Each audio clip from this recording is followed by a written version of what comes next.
Muy buenas noches, ¿qué tal, estimados seguidores? Volvemos después de un tiempecillo, hemos estado liados con otros menesteres, pero bueno, aquí estamos de nuevo con el amigo Emilio Costa Ramos, que ya no necesita presentación, ya es un habitual de nuestro canal.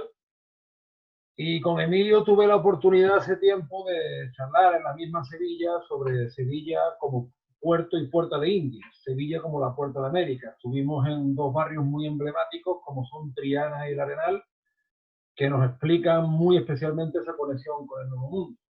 Muy buenas noches, Emilio, ¿qué tal todo? Buenas noches, Antonio. Bueno, encantado una vez más de estar contigo en tu canal de YouTube, teniendo estas charlas, estos podcasts. Y bueno, como bien dice, vamos a estar hablando de un tema interesantísimo que es Sevilla, que era nada más y nada menos que el gran puerto de India por casi toda la totalidad de lo que duró el Imperio Español hasta el año de 1717. O sea, desde los comienzos de los viajes colombinos hasta casi principio del siglo XVIII, y bueno, pues todo eso todavía siguió recibiendo muchos barcos de las Indias hasta el siglo XIX. Así que bueno, este tema va a estar buenísimo y estoy seguro que tú tendrás muchos conocimientos que aportar a la audiencia también.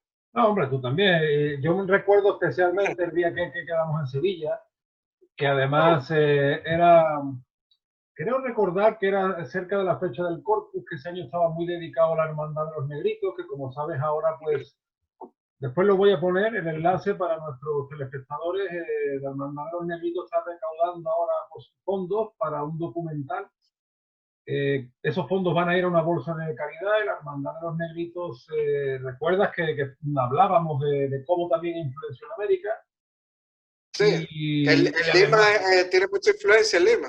exactamente, mucha influencia en Lima, mucha influencia en La Habana y recuerdo que estuvimos por Triana y el Arenal, es decir, los barrios que absorben el río Guadalquivir, el mismo que desemboca en el Atlántico a través de San Lucas de Barrameda, a través de la marisma de Doñana, de las marismas de Doñana nacen los caballos mesteños que se transforman en los mezcan. Hablamos con los dragones de cuera. Exactamente, todo eso hemos hablado y ahora vamos a hablar de la génesis, porque fíjate tú muchas veces las casualidades históricas, o las providencias históricas, mejor dicho, porque dentro del sur de la península, la ciudad más importante siempre es Córdoba, es decir, la capital de la Bética romana es Córdoba.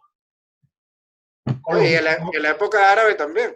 exactamente, en la época, bueno, y antes incluso con los visigodos sigue siendo Córdoba, en la época musulmana se convierte en la capital de Al-Ándalus, y sin embargo, con los almohades, que son tribus bereberes principalmente que proceden de los actuales Mauritania y Mali, a partir del siglo XII, aunque ya la tendencia venía de antes, pero con los almohades a partir del siglo XII, como que Córdoba se va desplazando, Sevilla va desplazando a Córdoba porque ya se entiende Sevilla como una ciudad con salida al Atlántico, justamente por esa geografía que hemos descrito que se ve cuando tú estás en la ciudad de Sevilla, se ve particularmente en Triana y en el Arenal.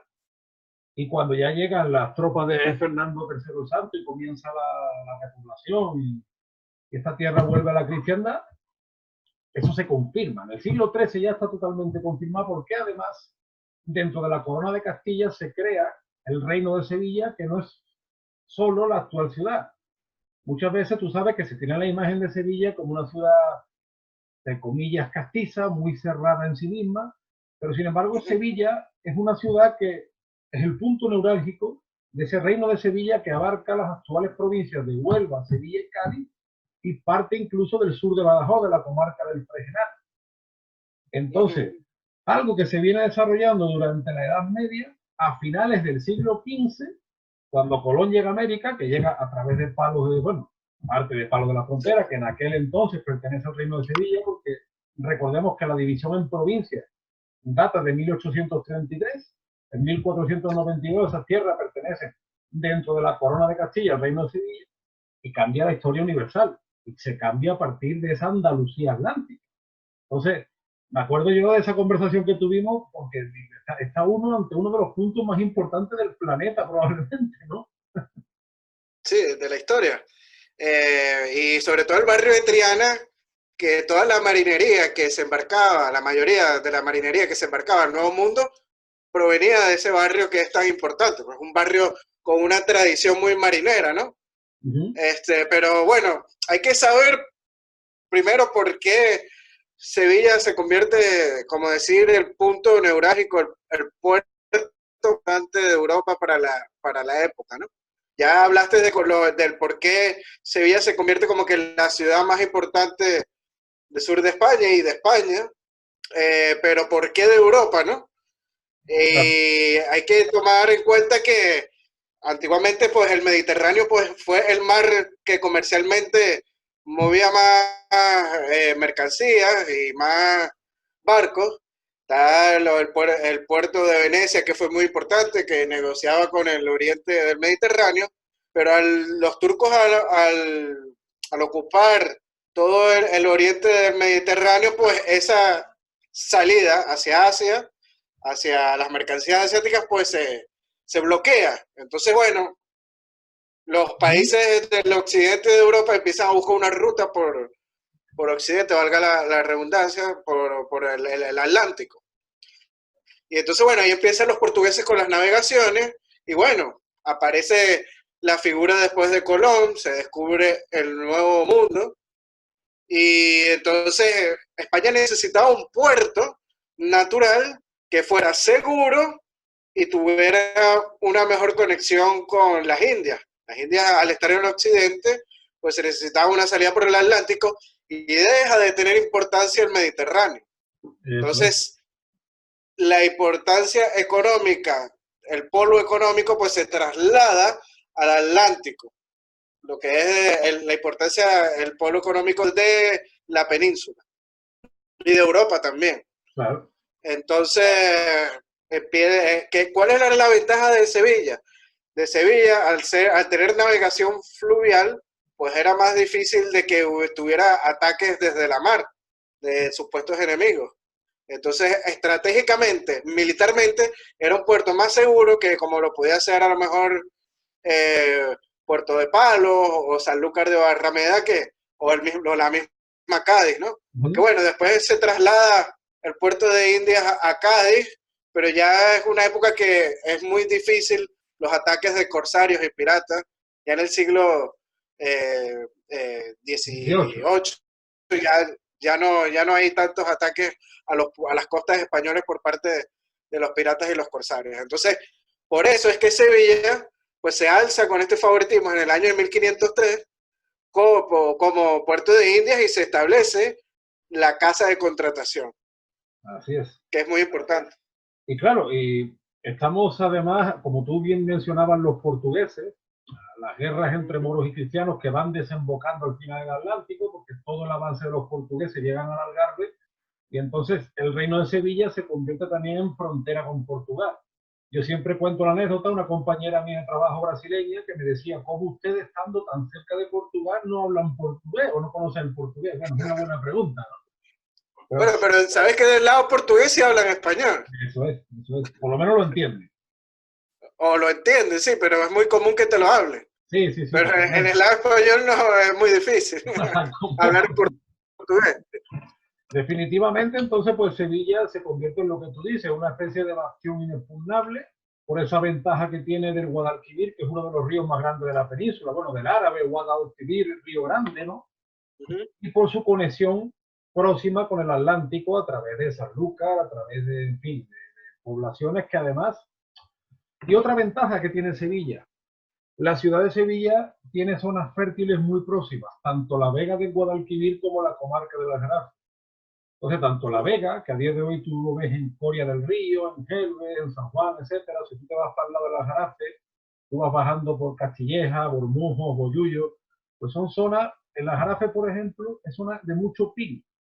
Ese pino sirve mucho tanto para leña como para astillero. Y son zonas que producen mucho vino, lo cual es importante. Claro. Es importante. Sobre todo para el intercambio comercial con América, porque en América no se producía tanto vino. Claro. En las primeras centurias. Claro, finalmente el vino no deja de ser un tema mediterráneo, como tú bien dices, geopolíticamente estamos hablando de un desplazamiento del Mediterráneo al Atlántico.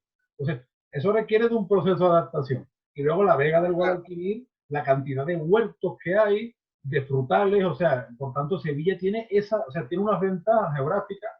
Sí es verdad también que hace un calor insoportable durante 3, 4 meses al año, pero bueno, sí.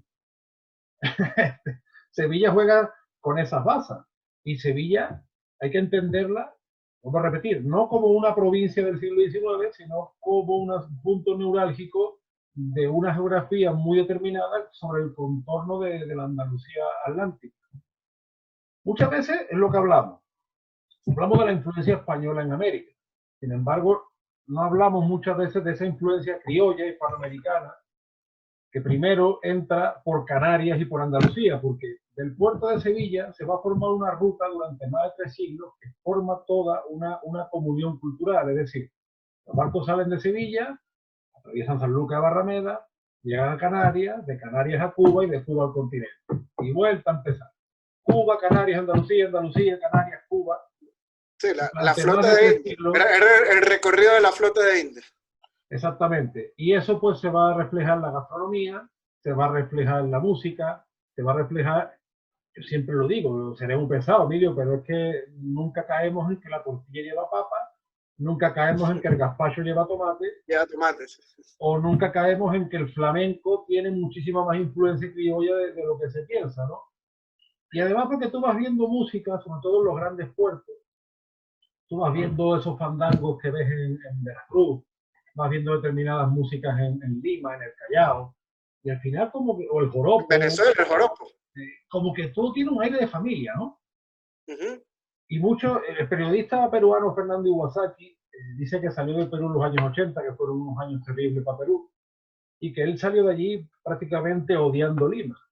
Y dice, él siempre cuenta que se reconcilió con Lima a partir de Sevilla, porque en Sevilla vio buena parte de América. Dice que en Sevilla veía Lima, veía Zacatecas. Hay gente que dice que en Sevilla ve también Cartagena de Indias, ¿no? Y también sí, es un poco el adelanto de lo que se va a formar en las Islas Canarias, ¿no? Tú que tienes sangre canaria lo puedes corroborar, ¿no? Sí, bueno, es que Canarias es el puente entre la península y América. Es como que la mezcla de los dos mundos, prácticamente, porque todo lo que llegaba a la península proveniente de América, llegaba primero a Canarias. Y viceversa, todo lo que llegaba a América proveniente de la península, pasaba primero a Canarias. Entonces Canarias es como la mezcla de estos dos mundos, ¿no? De tanto de América como de Europa. Y vemos no solo en lo económico y en la navegación la influencia de estas dos tierras, sino también lo vemos en lo cultural, como bien dice. La música venezolana tiene mucha influencia canaria, por ejemplo, el cuatro criollo, el cuatro venezolano, pues tiene orígenes en instrumentos canarios. Y es muy similar los tonos, los ritmos que de la música canaria, inclusive andaluza también, con la que se puede ver en el Caribe de Hispanoamérica, ¿no? Del Caribe hispanoamericano, inclusive también en sitios como Perú o más al norte en México. Entonces siempre fue un intercambio, sí. No, lo que no es casualidad que Triana sea una de las cunas del flamenco, por ejemplo, antes que hablamos de Triana y su conexión con América. Claro, porque es que en el barrio de Triana estaba el muelle donde llegaban estos barcos, claro, y salían estos barcos. Entonces, los marineros de la zona, pues, ahí había una mezcla de todo. Había gente de todas partes del imperio, no solo de América y del resto de la península, sino inclusive gente de Italia, que era parte del imperio español, de Flandes, o que sería hoy en día Holanda y Bélgica, pues inclusive alemanes también, del Sacro Imperio Germano, pues Sevilla fue como el punto neurálgico del imperio, de unión, tanto de estos territorios europeos como de los americanos. Entonces ahí hubo una mezcolanza de todas partes del imperio y ¿por qué? Muchos preguntarán, ¿pero por qué? Pues por la importancia económica que tenía Sevilla. Todo el mundo va a donde está el dinero. Y Sevilla pues era el punto de intercambio comercial más importante del mundo, no solo de Europa, del mundo. Incluso su puerto llegó a ser más grande que el de Amberes en Flandes. Y creo que poblacionalmente tenía en el siglo XVI 100.000 habitantes. Creo que nada más en el Imperio Español, nada más en Europa lo superaba Nápoles, creo, ¿no? En población. No, y además es muy bueno lo que tú estás diciendo, porque además las calles de Sevilla te están hablando. Es decir, tú te pones frente a la catedral y hay una calle que se llama Alemanes. Tú sigues esa calle y acabas llegando a la calle Placentines, que era de italianos que venían de Piacenza. Si nos vamos otra vez para abajo, tiramos para la derecha, bueno, yo no soy un GPS, pero bueno, ahí tenemos que parte de lo que hoy en día es el Banco de España, aquello está reformado, pero aquello fue la lonja de los genoveses. O sea, imagínate que los genoveses tuvieron un mercado en Sevilla y una calle propia que era la calle de Génova. Es decir, las calles de Sevilla te están hablando. Luego, gente que venían, como tú bien dices, de toda España. Hay una calle de Sevilla, el día de hoy tiene otro nombre, pero antiguamente era conocida como la calle de Catalanes. Y hay una hermandad. Igual que hablamos de la hermandad de los negritos, que era una hermandad de negros, que fíjate, cuando Colón llegó a América, esa hermandad ya tenía casi un siglo, pues a principios del 16 se forma la hermandad de Montserrat en Sevilla. El nombre te lo está diciendo. Luego, la importancia de los comerciantes burgaleses establecidos en Sevilla por el tema de la lana, la conexión con la mesta castellana. Hay otra calle en Sevilla que fue la calle de los gallegos. O sea que constantemente el callejero sevillano te lo está recordando y pasa desapercibido con sus hermandades, con sus cofradías, con sus calles. Todo tiene un porqué. Otra calle, por ejemplo, la calle Arfe. Los Arfe eran una familia de orfebres flamencos. Flamenco no estamos hablando de bulería, sino estamos hablando de Flandes. De los Países Bajos españoles en aquella época. Eso es. El poeta Bécquer, de hecho, era descendiente de esos flamencos. Su apellido lo está diciendo. Sevilla también fue una ciudad que atrajo a muchos franceses. ¿Y sabes qué pasa? Digo, es curioso porque ahora en Sevilla, con toda justicia, se está recuperando mucho la memoria de los negros. La Hermandad de los Negros de Sevilla, de hecho, fue, como hemos dicho, un foco para otras hermandades de negros desde México hasta el Perú. Primero bajo las vocaciones de San Benito de Palermo. En Perú, por ejemplo, lo encontramos en el Señor de los Milagros. Con el tiempo, el culto a San Martín de Porres, que va a llegar muy pronto, especialmente a Sevilla y a Córdoba. Es decir, esto ya empieza en Sevilla. La Hermandad de los Negros de Sevilla, te das cuenta que es un foco de irradiación que hermana y que lidera un carisma. Las cofradías de la Soledad de San Lorenzo de Sevilla tiene una cofradía homónima en Lima con la misma regla del siglo XVI. O sea, todo este paradigma cultural, espiritual, se va a reproducir. Es lo que decía Fernando Iwasaki. Yo veo Sevilla, la veo en Lima, la veo en Zacatecas, la veo, ¿no? Y es muy, muy interesante todo este acervo cultural, pero como yo decía, se está recuperando la memoria de los negros. Sin embargo, es curioso que en Sevilla no hay memoria sobre los italianos cuando probablemente fueron la comunidad más influyente y más numerosa. Vamos a ver, a mí no me gusta este término porque tú sabes que se manosea mucho, de las minorías. Bueno, además, tú sabes que los italianos muchas veces, hasta que no lo escuchamos hablar, pues nos parecen, ¿sabes? Pero que en Sevilla fue una ciudad, Sevilla y Cádiz fueron dos especies de pequeñas Italias. De hecho, yo tengo entendido que Cádiz es una de las provincias españolas con más apellido de origen italiano en proporción. Sin embargo, eso no está en la memoria. Todavía Sevilla no emigró, le falta, ahora que tanto se habla de memoria, a Sevilla le falta recuperar más eso que Sevilla fue, esa Nueva York del Renacimiento o del Barroco, Nueva York, São Paulo, eso fue Sevilla, ¿no? No, sí, fue la gran metrópoli de la época, del mundo, como hemos dicho anteriormente. Es más, si nos ponemos a ver arquitectónicamente, el centro histórico más grande de Europa está en Sevilla. Sí, señor. Nos ponemos a ver qué torres como la Giralda, o como la Torre del Oro, que la Torre del Oro tiene su historia. Se llama la Torre del Oro porque ahí se almacenaba el oro que llegaba del Nuevo Mundo, que las traía la flota de Indias, por eso se llama la Torre del Oro. Y había otra que se llama la Torre de la Plata, creo. La Torre del Oro también dice que se llamaba así antes por el color, en fin, hay varias teorías, pero sí, definitivamente la vinculación de la Torre del Oro con los barcos de América es evidente. Sí, bueno, es que estratégicamente la Torre del Oro está cerca del muelle donde se embarcaban estos barcos de la flota de India y la Torre del Oro es una fortificación. ¿Qué más seguro que meter el oro que ahí? O sea, Sí, esa no. teoría tiene mucha lógica. También, o sea, arquitectónicamente en parte de España ves monumentos de tanta escala como estos en otras ciudades españolas, apartando las catedrales. Porque también la Giralda como catedral es una de las más grandes de España. No, y es la catedral gótica más grande del mundo, la catedral de Sevilla. Exacto.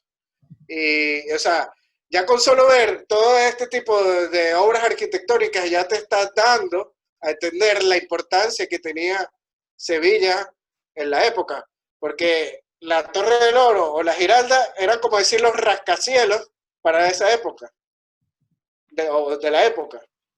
O sea, tenía, como se dice en Estados Unidos, un skyline impresionante para el viajero de aquella época. Entonces yo me imagino un viajero entrando en un galeón español en el Guadalquivir y viendo desde lejos por primera vez Sevilla, ese skyline, pues habrá quedado sorprendido viendo la Torre del Oro, la Torre de la Plata, la Giralda y muchas más iglesias que habrían en la época. Y luego la gente, Ha o sido sea, impresionante verlo. una ciudad donde había gente de toda España, donde había alemanes, italianos, donde había africanos. O sea, aquello debía ser, para el viajero, debía ser enormemente curioso, me imagino yo, para la época. Mira, la serie La Peste, o sea, yo la vi, reconozco que la vi con cierto prejuicio, porque, en fin, tú sabes que en España no salen cosas muy buenas sobre la historia de España. Esto es surrealista, pero es así. Hablando de series, estos días me contaron que había una buena serie chilena sobre la fundación de Chile en Pedro de Valdivia. Sí me lo han Que dicho, sí me lo está han dicho. bueno. Yo te digo, mira, yo de la serie La Peste la vi, Emilio, y, hombre, se lo han currado, ¿eh? Ojo, la verdad, yo la vi con cierto prejuicio, pero no me disgustó, dentro de todo.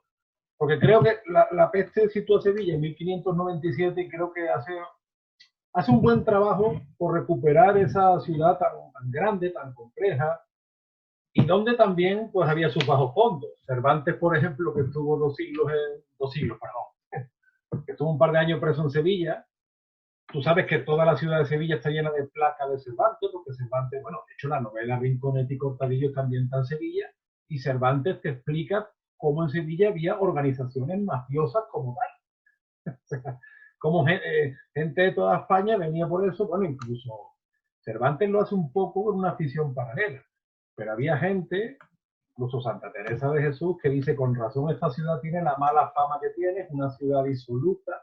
Quizá La Peste, como serie, se centra demasiado en ese aspecto, ¿no? Pero yo creo que se curra muy bien eso y la verdad que es pintoresco como Pero es que Cervantes. esos fenómenos que dices de la mafia y de la delincuencia en las grandes urbes es normal. Nueva York, en tiempos antiguos, en el siglo XIX, pues fue muy famosa. Y en el siglo XX también, por tener mafia italiana, irlandesa, judía y muchos actos delictivos. Bueno, y en el Entonces, eso 21, pasa mucho en las antiguas grandes urbes de la humanidad. y en el 21 yo tengo entendido que Nueva York también sigue la delincuencia. Bueno, está un poco más controlado el tema de la mafia y esas cosas, pero tienes que andar con ojitos en Nueva York y en las ciudades grandes de Estados Unidos. ¿Sí, no? Como dice la canción de Guns N' Roses, Welcome to the Jungle. Hombre, Tienes que estar Sevilla, pendiente. yo creo que lo que pasa muchas veces es que a los turistas en ellos se les vende una imagen demasiado desfigurada de la ciudad, se centran en 3 o 4 cosas. Yo creo que la idiosincrasia de Sevilla ha sido mucho más rica, mucho más compleja, como la Puerta de América. Puerto y Puerta de India fue una leyenda que le persiguió durante siglos y que ojalá en el futuro hubiera un turismo de más calidad y, hombre, y tomara esto cierta importancia también en conexión con eso, que hubiera series o documentales, series como La Peste. documentales como este que quiere hacer de la Hermandad de los Negros, que profundicen en esa complejidad, porque yo creo que Sevilla es una ciudad que lo merece, y como te digo, no entendiendo solo la actual capital de provincia, sino entendiendo todo lo que fue aquella Andalucía atlántica que creó una nueva geopolítica, porque si bien es verdad que Madrid pues se consolida como la capital política, podemos decir, yo creo que sin temor a equivocarnos, que Sevilla fue la capital cultural y económica del mundo hispánico. No, claro, por supuesto, como comenté al principio, Sevilla fue la sede de la casa de contratación para que cualquier barco saliera a los territorios de ultramar, no solo de América, también a Filipinas, tenía que pasar por la casa de contratación. Entonces, a mí me da risa cuando dicen, no, que en América, no, que los que llegaban a América, los españoles que llegaron a América todos eran delincuentes y, vamos a decirlo a los venezolanos, y malandros y prostitutas, por no decirle otra palabra. Entonces a mí me da risa porque todo el que tenía que embarcar a América o a las Indias Orientales, porque no solo era Filipinas, también hubieron otros territorios, tenían que pasar por esta casa de contratación y era como una especie de migración para la época, donde te tenía que sellar tu visa para poder embarcar a los destinos de ultramar, ¿no? O sea que cualquier loco no podía estar embarcándose en estos barcos. Casa de la contratación, por cierto, que fichaba a los mejores marinos de la época, que muchos marinos italianos, aquí acababan recalando italianos, portugueses, mucha gente también del norte de España, porque una de las labores de esa casa de la contratación, como tú bien dices, aparte de esa fiscalización, era el hacerse con los mejores marinos, los mejores hombres de ciencia de la época. Claro. Américo Vespucio fue uno de los contratados por la casa de contratación de Sevilla. Bueno, Emilio, era la institución que se encargaba de organizar toda la flota y todos los navíos que para conectar la metrópoli con sus provincias de ultramar, es así. Y no solo la casa de contratación, también tenemos otra institución importante que fue el Archivo de Indias. A eso iba. Otra cosa que de hecho está cerca físicamente de lo que fue la casa de la contratación del Archivo de Indias, que ya se crea en el siglo XVIII, en la época ilustrada, que cuántos historiadores no atrae ese Archivo de Indias. O sea, ¿qué país puede, mira, como dice mi amigo Luis Carnot, que él es presidente de la Asociación Fernando III Santos de Palencia, o sea, ¿qué imperio a lo largo de la historia puede presumir de tenerlo todo tan bien documentado? Es que no hay parangón a lo largo de la historia. Es que ningún imperio del mundo fue tan burocrático a la hora de anotar todos los hechos y todas las partes administrativas como el imperio español. Y si uno quiere ver cualquier tipo de datos de cualquier provincia remota, por decirlo, California, Nuevo México o la Patagonia, pues en el Archivo de Indias los puedes conseguir. O sea, es un archivo extensísimo que hay de partes tan remotas como la que acabo de decir, inclusive asiáticas, porque el Archivo de Indias también tiene archivos de las Indias Orientales o de las partes asiáticas, porque siempre que hablamos de Indias todo el mundo piensa América, pero no, las Indias están las Indias occidentales y las Indias orientales. Y bueno, además de este Archivo de Indias también está el Consejo de Indias, tenía sede en Sevilla. Todo lo que fue la política y el manejo gubernamental de las Indias pasaba por este consejo. Todos los virreyes, todos los capitanes generales de América y de Asia, pues tenían que rendir cuentas a este Consejo de Indias que estaba en Sevilla.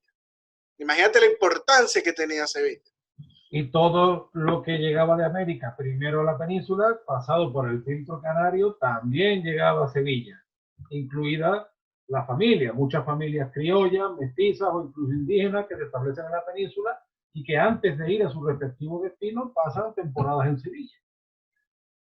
Claro, porque hay que recordar que Sevilla era el único puerto autorizado por la corona hasta 1717 para tener intercambio comercial con las Indias.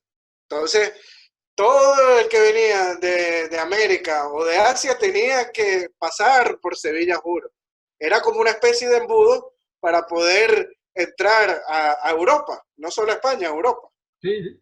Tú sabes que Sevilla es una ciudad, antes que tú hablabas de la arquitectura, arquitectónicamente muy ecléctica.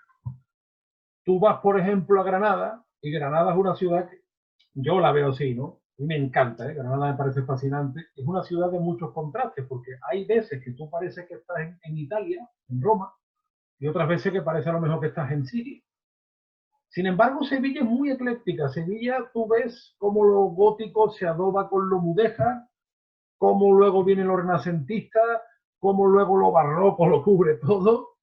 Y es curioso porque ese estilo empieza a verse mucho en la actual provincia de Huelva, se lleva a Canarias y después en América se reproduce muchísimo. Por un lado el barroco, bueno, hay veces que se reproduce a lo mejor un gótico tardío, pero se reproduce mucho el barroco, se reproducen los artesonados mudéjares, luego también hay una fiebre del neoclasicismo. Y digo, muchas veces es como si hubiera una gran calle San Fernando, ¿no? O sea, donde está la fábrica de tabacos que fundara Fernando VI, que ahora es la universidad, yo hice historia allí, date cuenta, yo muchas veces lo pienso, digo, hay que ver que yo he estudiado historia casi pegado al archivo de India, en la que fue la fábrica de tabacos, ¿no? Y todo ese hervor arquitectónico ecléctico que se va superponiendo, esto te lo ves hasta en los cementerios, tú entras en el cementerio de un pueblo, Emilio, aquí, tú te vas viendo esos estilos, el mudéjar, el gótico, el barroco, el renacentismo, y cómo eso también a su manera se va reproduciendo tanto en Canarias como en América, ¿no? No es así, es que si te pones a ver, sobre todo el Caribe, que tiene como decirlo, un clima similar al sur de España en verano, pues vemos en Sevilla las casas tienen las ventanas muy grandes, ¿no? Para que entre la ventilación. Eso se ve en el Caribe, todas las casas de esta época colonial o virreinal, para que no se pongan bravos, en el Caribe son igualitas a las que están en Sevilla, con estas ventanales gigantes para que entre ventilación. Y eso no lo vemos, por ejemplo, en las sierras de América, este tipo de arquitectura, vamos a llamarla andaluza o sevillana. Y extremeña también, porque aquí en Extremadura también hay muchas casas con ventanales gigantes. La casa de mis bisabuelos en Medina de las Torres, los ventanales y las puertas son gigantescas. Y es que, claro, aquí en Extremadura también el clima es similar al de Sevilla, con un calor terrible en verano y obviamente tiene que tener mucha ventilación. No, claro, Sevilla es lo que se dice en el argot flamenco, una ciudad de ida y vuelta, de continuas idas, continuas vueltas. Muchas veces no sabemos dónde empieza esa ida, dónde empieza esa vuelta, porque eso es otra. Ahora no se puede, según algunos, no se puede utilizar el concepto de ida y vuelta porque eso es etnocentrismo. Por Dios. Yo ya me lo tomo a guasa, Emilio, porque es que de verdad ya... Pero sí es verdad que, por ejemplo, hay bailes... La generación de cristal. Ay, Dios mío. Los bailes muy famosos que nacen ya en Sevilla, que se está hablando a principios del 16, ¿no? Qué sé yo, el fandango, los canarios, la jácara, la romanesca, la folía. Y es lo que hablamos antes, y te lo vas encontrando en todos lados, que en Canarias la folía está viva, y esos fandangos te lo encuentras en la petenera mexicana, en el huapango también mexicano, en el joropo de... Y claro, sobre todo en los puertos. O sea, el flamenco, los tangos, son músicas que van de puerto a puerto. Hay que entender la historia de España a partir de Sevilla como puerta de América, yo siempre lo digo, como algo mucho más dinámico, porque algunos no saben explicarlo y solo se centran, digamos, en un tema muy difusionista, muy lineal de España-América, pero no es solo así, porque es todo lo que allí cambió y vino y finalmente nos cambió la faz de la geografía, de la gastronomía, de la arquitectura, de nuestra cosmovisión, porque fue aquí, o fue en este trasvase geopolítico que el mundo se demuestra tal y como es, Claro, hasta 1492 sí había mucha gente que sabía que la Tierra era redonda, pero desde Colón a Magallanes sabemos las exactas dimensiones del mundo y esa cantidad de hombres que recalan en la Casa de la Contratación y, bueno, también en la Escuela de Sagres portuguesa, ¿no? Yo lo digo muchas veces, digo, si es en este rincón donde realmente el mundo se hace como es, ¿no? Y yo por eso muchas veces me agobio, es decir, ¿por qué nos centramos solo en una cosa? ¿O por qué siempre buscamos las diferencias? ¿Por qué siempre buscamos el dividir lo que está unido, el odio?